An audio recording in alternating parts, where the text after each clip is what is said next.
pedindo alguma capacidade de síntese para as respostas. Volto a dar-vos a palavra. Tem a palavra a doutora Sofia Costa Macedo. Alice Tavares.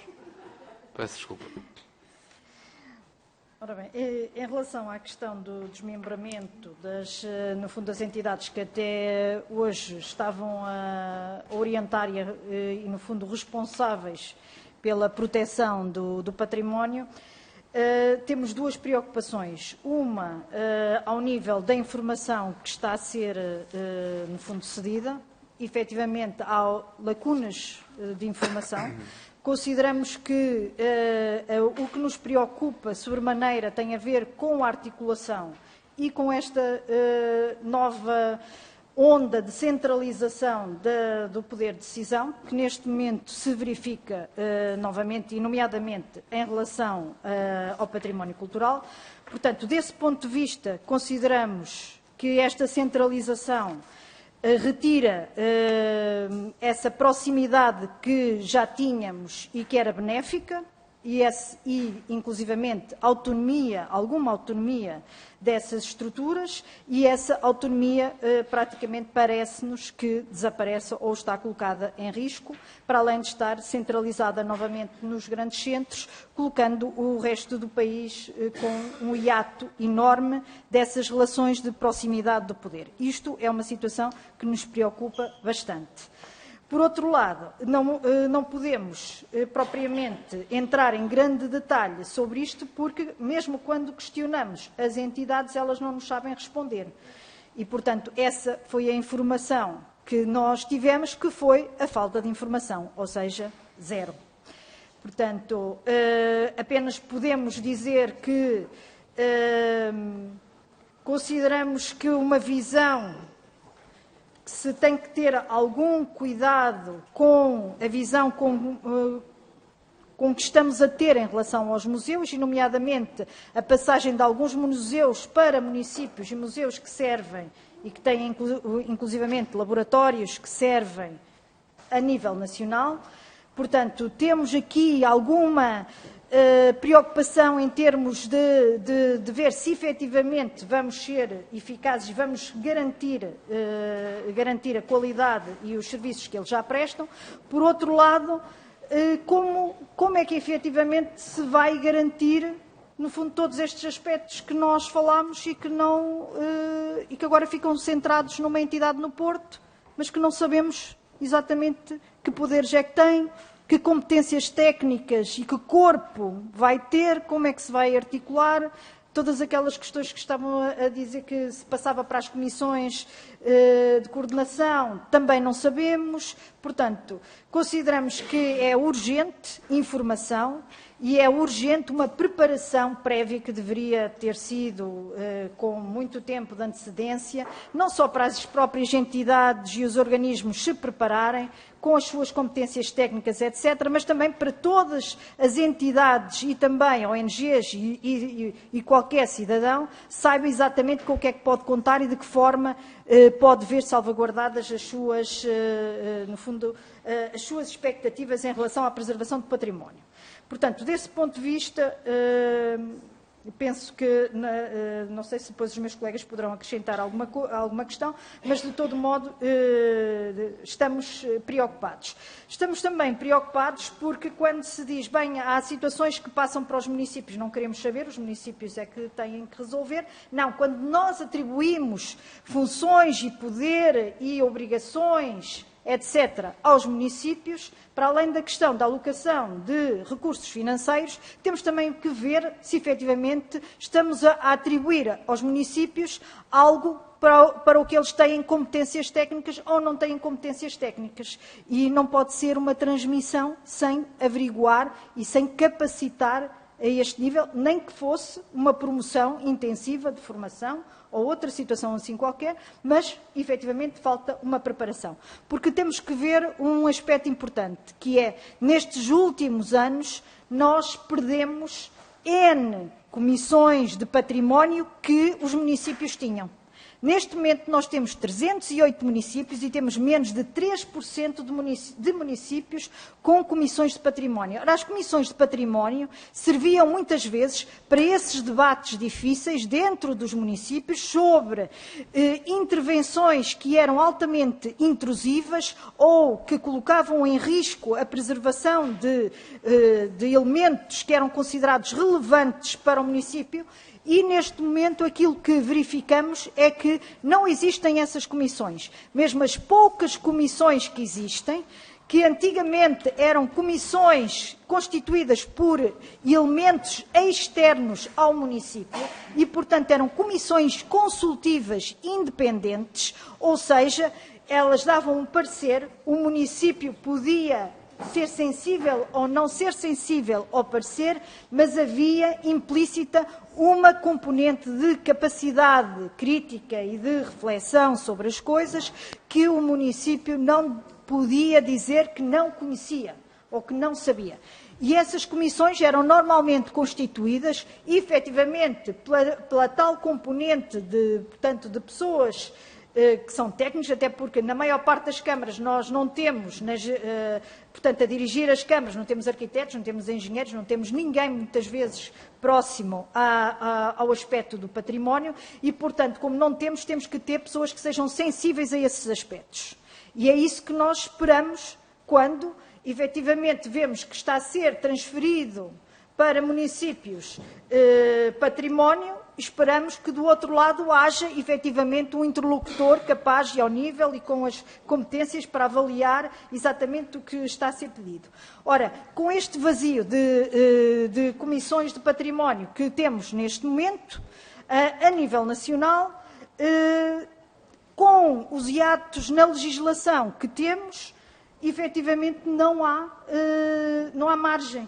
Portanto, ou seja, torna extraordinariamente sensível esta situação deste desmembramento da DGPC, de algo que estava instituído, etc., que as pessoas, bem ou mal, reconheciam que aqueles eram os procedimentos e sabiam como era. Portanto, consideramos que é urgente que essa informação seja passada ao cidadão em geral, mas também às respectivas estruturas que irão ficar, tendo presente também esta particularidade de que, se estas entidades não ficarem com um corpo técnico suficiente para fazer face a e nós já vimos isto em vários municípios, muitas vezes quando queremos ver dilapidação do património em municípios, verificamos que a primeira coisa que os municípios fazem é reduzir o corpo técnico que faz a fiscalização e que faz a proximidade da averiguação, portanto, do que se passa no terreno.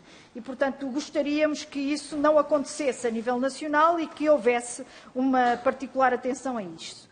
Por outro lado, a situação colocada sobre a cooperação das ONGs com as entidades públicas e com...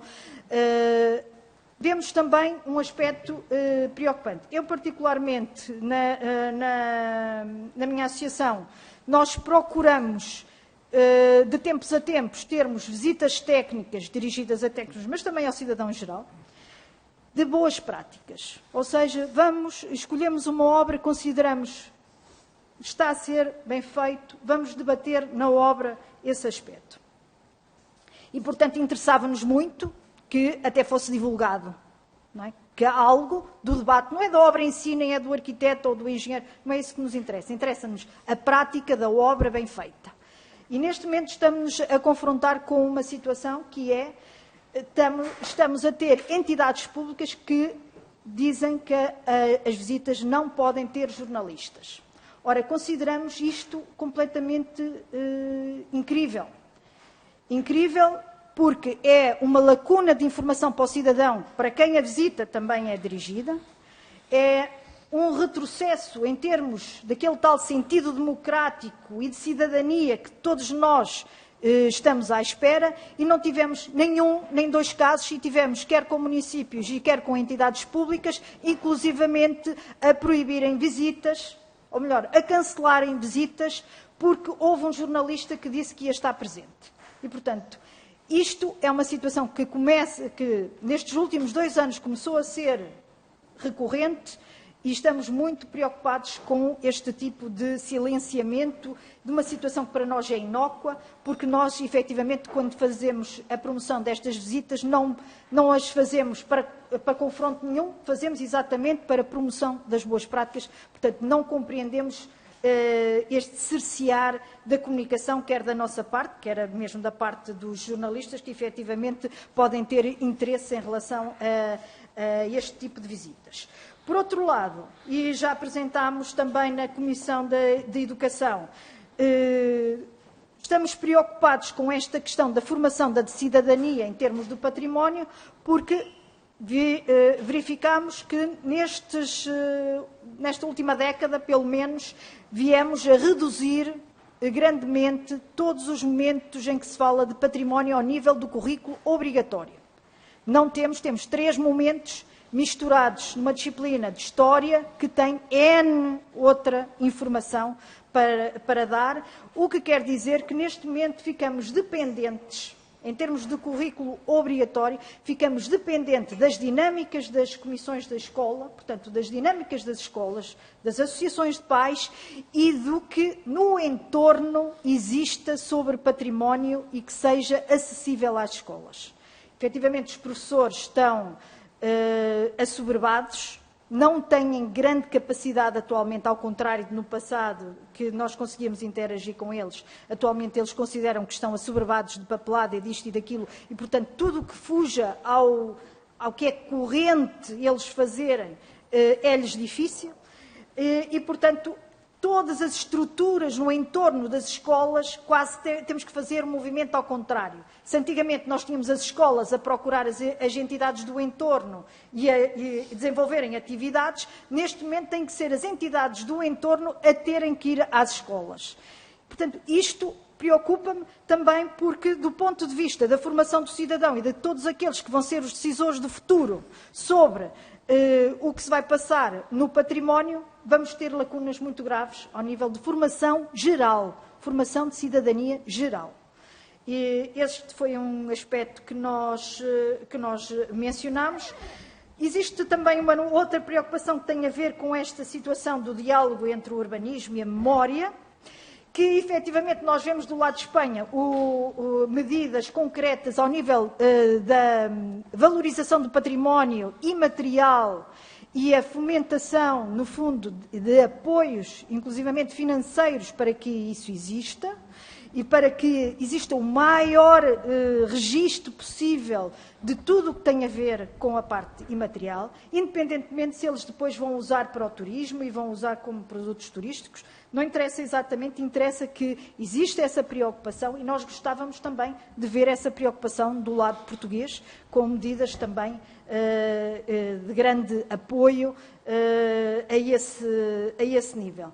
Isto porque temos uma outra circunstância que é, quando falamos de paisagem, eu pergunto qual é a paisagem.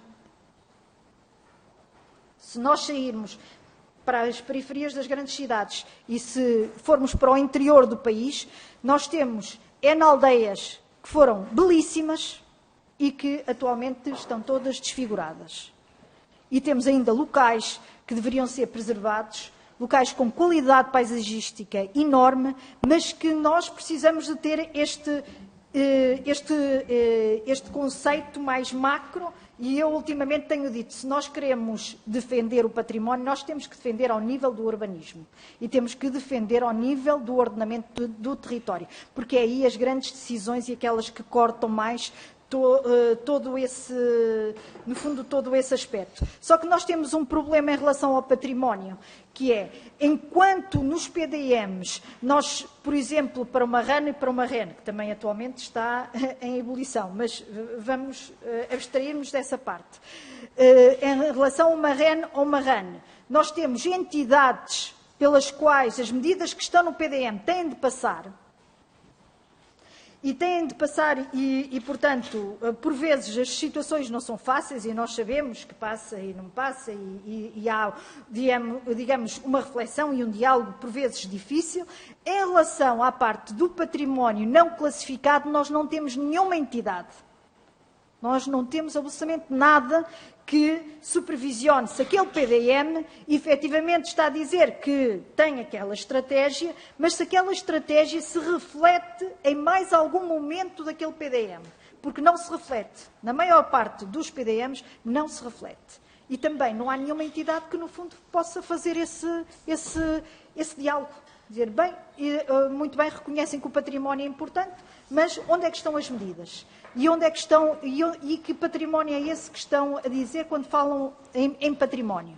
Porque muitas vezes os municípios que inclusivamente têm património corrente, vernacular, portanto, património com interesse, aquele conjunto de edificado tradicional com muito interesse, e têm zero medidas para esse património. Zero. A questão da falta de legislação, a principal que nós gostaríamos de focar efetivamente é a 555, a que define conceitos. Por outro lado, porque o Decreto-Lei número 95 de 2019, que também poderia ter estes conceitos, remete para este Decreto-Lei 555. Portanto, aquilo que nós gostaríamos de ver era que das duas uma, ou o Decreto-Lei 95 de 2019 possa incluir estes conceitos e esta clarificação de conceitos, ou então que o Decreto-Lei mais geral, que seria aquele que nós, no fundo, acharíamos também mais correto, o Decreto-Lei 555/99, de 16 de dezembro, contivesse, no fundo, essas definições e essas clarificações. Obrigado.